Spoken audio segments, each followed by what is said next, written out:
አንድ ወንድ ከጨረሰ በኋላ ብልቱ ይልፈሰፈሳል። ከጨረሰ በኋላ የሚለቀቁት ሆርሞኖች ብልት እንዲልፈሰፈስ ነው የሚያደርጉት። ከቶሎ መጨረስ ጋር የብልት አለመቆም ችግር አለበት የምንለው ከጨረሰ በኋላ ሲልፈሰፈስ አይደለም፣ እሱ ኖርማል ነው።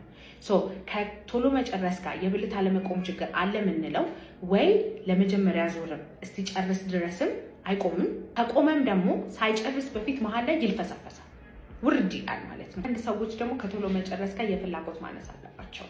ሆርሞናል የሆነ ነገሮች አላቸው። አንዳንድ ጊዜ ቴስቶስትሮናቸው ሎ ሆኖ ምናምን ልናገኘው እንችላለን። ግን አብዛኛው ጊዜ ግንኙነት ላይ ጎበዝ ስላልሆነ ቶሎ ስለሚጨርስ ሚስቱን ማስደሰት ስለሚያቅተው ብዙ ጊዜ የግንኙነት ፍላጎት ይወርዳል። ሞር ሳይኮሎጂካል ነው። መሀል ግንኙነት ላይ ልፍስፍስ ማለት ነገር ካለው ወይም ጭራሹን ለግንኙነት የማይቆም ከሆነ ኦኬ፣ የዛን ጊዜ ቶሎ መጨረስና የብልት አለመቆም ችግር አንድ ላይ አለባቸው። ስለዚህ ሆርሞናቸውን መርምረን ከዛ የምንሰጣቸው መድኃኒቶች ይኖራሉ ማለት ነው። ሚስቴን ለማርካት ነው ቶሎ መጨረስ የማልፈልገው የብዙ ወንዶች መልስ ነው። እኔ ደግሞ ልንገራችሁ፣ ሴት ልጅን ለማርካት ብልታችሁ ውስጥ መግባት የማያስፈልግ ከሆነ ኢቨን ሳይዝ ማተር የማያረግ ከሆነ ማለት ነው ለእናንተ ምን ያህል ያስጨንቃችኋል የሚለውን ንገሩኝ። የሴት ልጅ እርካታዎች ብዙ አይነት አሉ። አንደኛው ክሊቶሪያል ይባላል። ጉግል አርጉት፣ በፖስታው ቪዲዮን ያጠፋዋል። ክሊቶሪያል ማለት የወንድ ልጅ የብልት ጫፍ ጋር ይመሳሰላል። በጣም ብዙ ነርቭ ኢንዲንግ አለው፣ ውጪ ላይ ነው ያለው። እሱን ስቲሙሌት በማድረግ ሴት ልጅን ማርካት ይቻላል። በዚህ ሁኔታ 85% በላይ ሴቶች እርካታን ማግኘት ይችላሉ። ሁለተኛ ደግሞ ቫጃይናል ነው። ቫጃይናል ላይ አዎ ብልት ውስጥ መግባት ያስፈልገዋል። አቬሬጅ እስከ 15 ደቂቃ ሊፈጅ ይችላል። ግን ይሄንን ለማሳጠር አንደኛ ክሊቶሪያል ስቲሙሌሽን መጠቀም ትችላላችሁ። ከዛ በፊት የነበረውን ፎር ፕሌይ ባስረዘማችሁት ቁጥር ቫጃይናል ስቲሙሌሽን ጊዜው ያጥርላችኋል ማለት ነው። ሶስተኛ ደግሞ ጂስፓት ይባላል። ጂስፓት ማለት ውስጥ ከገባችሁ በኋላ እዚህ እሱንም ሰርች አሉት፣ በፖስት አይፈቀድልኝም። ውስጥ ከገባችሁ በኋላ የምትሻከረው አፓርት ስታገኙት እሱ ጂስፓት ይባላል። በሱ ስቲሙሌሽን ደግሞ መርካት የሚችሉ ኢቭን መርጨት የሚችሉ ሴቶች አሉ ማለት ነው።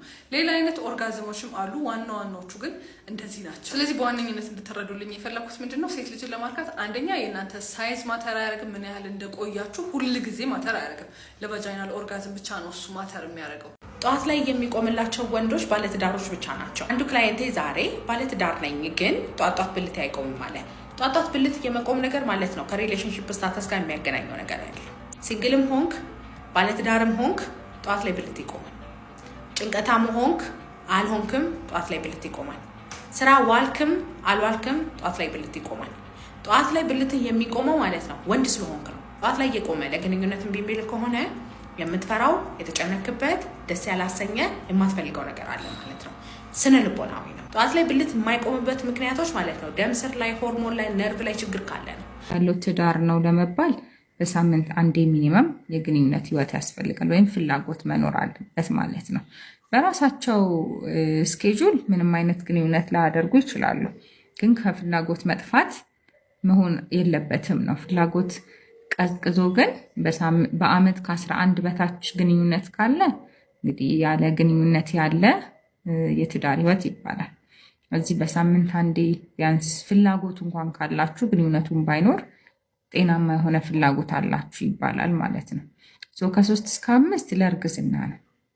እርግዝና እንዲፈጠር በሳምንት ውስጥ ከ3 እስከ 5 ጊዜ ግንኙነት ብታደርጉ ይመከራል። ኮንዶም ስትጠቀም መቆየት ነበረብህ። ቶሎ እንድትጨርስ መሆን አልነበረበትም። ዜሪያሽ ነው ያንተ እንደውም ተቃራኒ ሆነ ካለው ሪያሊቲ። አንድ ወንድ በሳምንት ስንት ጊዜ ነው ግንኙነት ማድረግ ያለበት የሚባለው ጥያቄ ብዙ ሰዎች የሚጠይቁኝ ጥያቄ። አንድ ወንድ በሳምንት ውስጥ በአማካኝ 3 ቀን ለግንኙነት ያለው ፍላጎት ይጨምራል። ግን በሳምንት 3 ቀን ግንኙነት ፍላጎት ከፍ አለ ማለት ግዴታ ግንኙነት ካላደረግ ችግር ይፈጠራሉ ማለት አይደለም። በሳምንት 3 የግንኙነት ፍላጎታቸው ከፍ ሲሉ ግንኙነት አለማድረጋቸው ችግር የሚፈጥር ስለሚመስላቸው ነው ብዙ ሰዎች ወደ ሴጋ መምታት ሱስ ውስጥ የሚገቡት ነው። ያ ትክክል አይደለም። ግንኙነት አለማድረግ የሚያመጣው አይነት ችግር የለም። ብዙ ጊዜ በሳምንት ከ3 ቀን በላይ አይመከርም። ምክንያቱም የዘር ፈሳሽ ኳሊቲ እየቀነሰ ይመጣል። ተደጋጋሚ ዘር ፈሳሽ የሚፈስ ከሆነ የስፐርም ኳሊቲያችሁ እየቀነሰ ነው ይመጣው። ስለዚህ በተለይ ደግሞ እርግዝና ያሰባችሁ ሰዎች በሳምንት 3 ነው ቢካዝ 48 ሰዓት ጋፕ ማድረግ አለባችሁ ከሁለት ግንኙነቶች መካከል ማለት ነው። በሳምንት 3 ከፍ ሲል ያንን ነገር ስላላደረክ አይደለም የቶሎ መጨረስም ሆነ የብልት አለመቆም ችግር የሚያጋጥም ደም ላይ፣ ሆርሞን ላይ፣ ነርቭ ላይ ያሉ ችግሮች ናቸው። እነሱ በትክክል ቼክ ተደርገው መታከም የሚችሉ ነገሮች ናቸው። ሴት ልጅ ላይ በግንኙነት ሰዓት ህመም ሊያስከትሉባት ከሚችሉ ነገሮች ውስጥ አንዱ ቨልቮዳይና ይባላል። እሱም የብልት የውጭ ፓርት ላይ ህመም ሲሰማት ማቃጠል ሊሆን ይችላል፣ የመንደፍ አይነት ስሜት ሊሆን ይችላል፣ ኦር ሻርፕ የሚወጋ አይነት ስሜት ይሆናል። ይሄም የሚባባሰው በግንኙነት ሰዓት ኦር ደግሞ ረጅም ሰዓት ቁጭ ስትል ሳይክል፣ ፈረስ፣ እዛ አካባቢ ስቲሙሌሽን ሲበዛ ህመሙ እየባሰ ይመጣል ማለት ነው። ኤግዛክት መንስኤውን ኮዙን አናውቀውም፣ ግን የሚታሰበው ነርቭ በጣም ሴንሲቲቭ ሲሆን እዛ አካባቢ ኦቨር ፕሮሊፌሬት አድርገው ማለትም ሌየሮቹን አልፈው ነርቮች ሲሄዱ እሷ የሚሰማት እችኛዋ በጣም እንደ ከባድ ህመም ሆኖ ይመጣል ማለት ነው። ሶ አንድ ሴት ላይ ቨልቮዳይና አለ የምንለው ኢንፌክሽን አለመሆኑን እዛ አካባቢ ጉዳት አለመድረሱን ሆርሞን አለመሆኑን ካረጋገጥን በኋላ ነው ይሄ ህመም ቨልቮዳይና ነው የምንለው። ስለዚህ እንደዚህ አይነት ምልክት ካላችሁ ህክምና ማግኘት ያስፈልጋል። ህክምና በየሰው ይለያያል።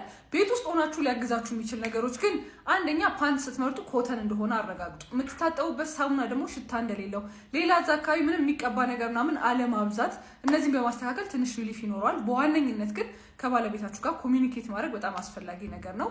ቴንክ ዩ።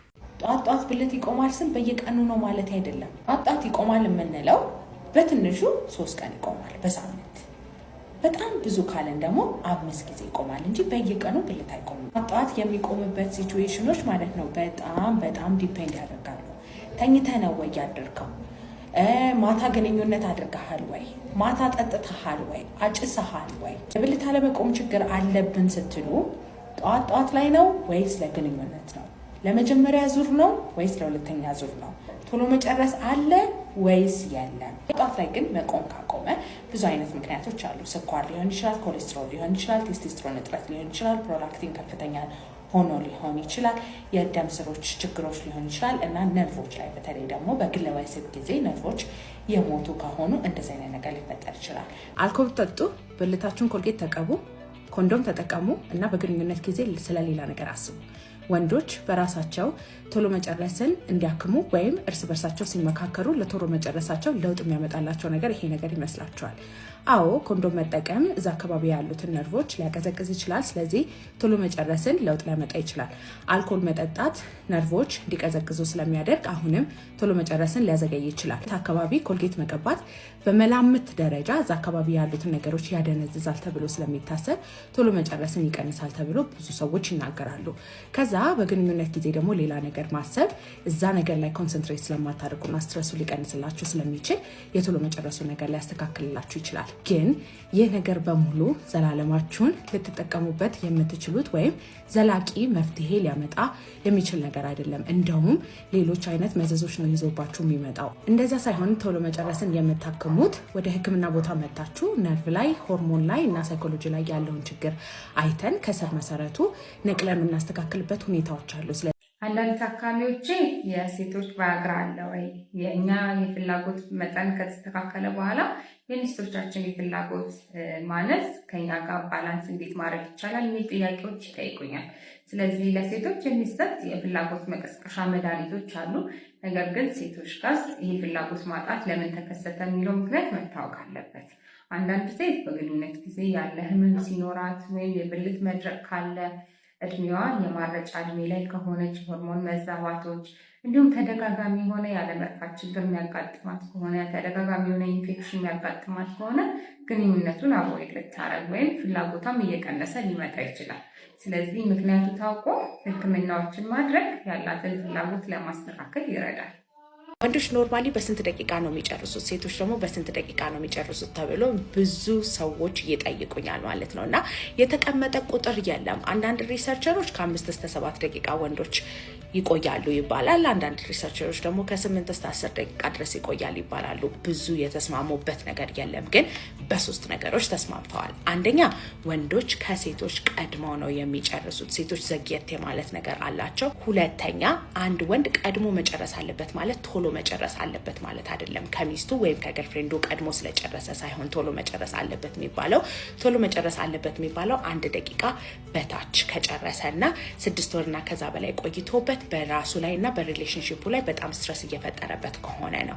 ሶስተኛ የተስማሙበት ነገር ደግሞ አንድ ወንድ ዘግይቶ ጨረሰ የሚባለው ነገር 25 እስከ 30 ደቂቃ የሚሉ ሰዎች አሉ። ከዛ በላይ ከቆየ ወይም ጭራሽ የእርካታ ደረጃ አለመድረስ ደረጃ ከደረሰ ነው። ግን አንድ ወንድ በዚህ ሰዓት ሰዓት ይጨርስ ተብሎ የተቀመጠ ነገር የለም። እንደ ሰው ይለያያል፣ እንደ ሲቹዌሽኑ ይለያያል፣ እንዳለበት የራሱ ችግር ይለያያል፣ እንደለመደው አይነት የግንኙነት ትሬንድ ይለያያል ማለት ነው። ቶሎ መጨረስም ሆነ ዘግይቶ መጨረስ ራሱ ላይም ሆነ ሪሌሽንሺፑ ላይ ስትረስ የሚፈጠር ነገር ነው። የዛኔ እነሱ ነገሮች መታከም ይችላሉ ማለት ነው።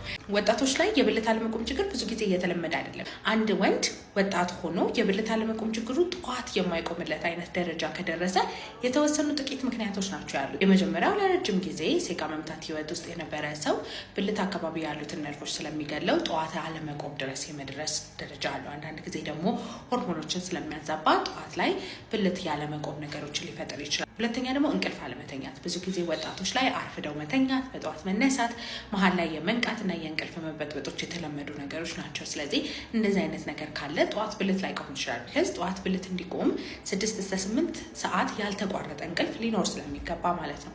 ሶስተኛ ደግሞ ላይፍ ስታይላችሁ ምን አይነት ነው የሚባለውን ነገር ማወቅ አለብን። ብዙ ጊዜ አደንዛዥ እጽ የሚወስድ ሰው፣ ጫት የሚቅም ሰው፣ ሲጋራ የሚያጨስ ሰው፣ አልኮል የሚጠጣ ሰው፣ እንደዚህ አይነት ሰው ብዙ ጊዜ ደም ስር ላይ ሆርሞን ላይ ያሉ ነገሮች ስለሚፈጥር ለብልት አለመቆም ችግር ሊዳርገው ይችላል። ከነዚህ ምክንያቶች ውጪ ብዙ ጊዜ ጠዋት ላይ ብልት የማይቆምለት ወጣቶች አይገኝም።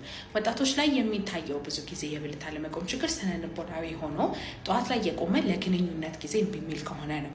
ሚስቴ ልታስጠብብ ስትመጣ ትክክለኛ እንዲሆን የኔን ፓራሜትር ለክቼ ልላክልሽ። ይሄ ቀልድ ሊሆን ይችላል፣ ግን በስነስርዓት የሚያጋጥመኝ ነገር ስለሆነ አድረስ እናርገው። ማወቅ ያለባችሁ ነገር አንድ ሴት ለማስጠበብ ስትመጣ የራሳችን ስታንዳርድ አለን። ከወሊድ በፊት ወደ ተፈጥሯዊ መንገዱ ነው እንጂ የምንመልሰው ወንድ ልጅን ለማስደሰት ሲባል እሷን ህመም ኮዝ ሊያረጋት የሚችል ዲስኮምፈርት ኦር ኦብጀክቲፋይ የሚያረጋት አይነት ህክምና አንሰጥም። ሁለተኛ እንድትረዱ የምፈልገው ነገር ይሄንን ህክምና ፈልጋ ስትመጣ እራሷ ያስተዋለችው ኮምፕሌንት ሲኖራት ብቻ ነው እንጂ ባልየው ስላላለም። እሷ እንደ ድሮ ግሪፕ አለ፣ ስሜቷ አልቀነሰብኝም፣ ምንም ለውጥ አላየውም ካለች ይሄ ህክምና እንደማያስፈልጋት እንነግራታለን ማለት ነው። ሁሉም ሴት እንዲረዳ የምፈልገው ነገር ደግሞ ልክ ወለዳችሁ ማለት ብልት መላላት ይመጣል ማለት አይደለም። አንደኛ በተፈጥሮ በየሴቱ ይለያያል። ስንት ልጅ ወለዳችሁ የተለያየ ፋክተሮችም አሉት። ከዛ በተጨማሪ ደግሞ ይሄ እንዳይፈጠር ኬግል ኤክሰርሳይዝ መጀመሪያ በስነ ስርዓት ሞክሩ። ስለ ኬግል ኤክሰርሳይዝ ሰርቼላችኋለሁ። ጥያቄ ካላችሁ ደግሞ ድጋሚ እሰራላችኋለሁ። ከድንግል ሴት ጋር ግንኙነት ማድረግ ስንፈተ ወሲብ ሊያስከትልብኝ ይችላል። ይህ ነገር ብዙ አይነት ወንዶች የሚያስቡት ነገር ነው። ሴቶች ኤክስፒሪየንስ መኖራቸው ግንኙነት ላይ ያለውን የወንዱን ብቃት መወሰን ይችላሉ ወይ? ከድንግል ሴት ጋር ግንኙነት ማድረግ በተለያየ ምክንያት ስትረሱን ይጨምራል። አንደኛ ኤክስፒሪየንስ የላትም፣ የመጀመሪያዋ ነው። ስለዚህ በተቻለ መጠን እሷን ለማስደሰት ትሞክራለህ። ሁለተኛ ደግሞ ህመም ሊፈጠርባት ስለሚችል ያ ህመም እንዳይሰማት እና እንዳያማት ለማድረግ አንተ ኤክስትራ ስትረስ ሊፈጠር ይችላል።